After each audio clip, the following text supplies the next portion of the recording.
একটাই সকাল, চুল কাটা, বাইক ধোয়া আর বন্ধুরা।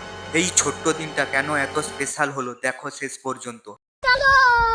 সুপ্রভাত সবাইকে। আজকের দিনটা শুরু করছি একদম সিম্পল ভাবে। ঘুম থেকে উঠে ফ্রেশ না হয় এই মুখটা আজকে ব্লগে শুরু। দেখতে পাচ্ছ চুলের অবস্থা, আজ চুল কাটতে যাব, তাই ভাবলাম এই অবস্থাটা রেকর্ড করে রাখি।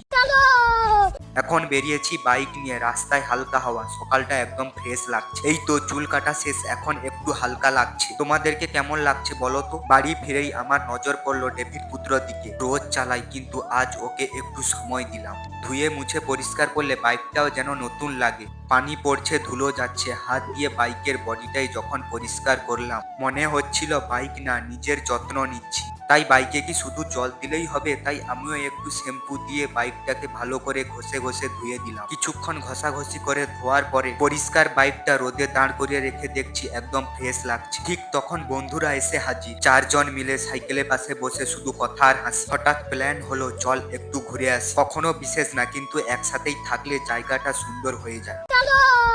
रोम रोम भाइयों, सिस्टम पार देंगे। একটা সাইকেলে চারজন মিলে বাড়ি ফিরে এসেছি। ফিরে এসে বাড়িতে স্নান সেরে আবার চার বন্ধু মিলে আমরা বেরিয়ে পড়লাম টিউশনে ফিস্ট খাওয়ার উদ্দেশ্যে। তাই এখন আমরা সবাই মিলে টিউশনে পৌঁছে গেছি আর টিউশনে এসে এখানে সবাই মিলে বসে আছি। আমাদের টিউশনে ফিস্টে এখনো পর্যন্ত রান্না কমপ্লিট হয়নি, তাই এখন আমরা সবাই মিলে একটু বসে আছি। কিছুক্ষণ বসতে বসতে এখন আমাদের রান্না কমপ্লিট হয়ে গেছে। এখন আমরা খেতে বসে পড়েছি। পড়াশোনার ফাঁকে ফাঁকে গল্প, মজা আর শেষে একটু খাওয়া দাওয়া। দিনটা কখন যে এত ভরে গেল বুঝতেই পারি। একটা সাধারণ দিন, কিন্তু এই ছোট্ট ছোট্ট মুহূর্ত গুলোই তো পড়ে মনে।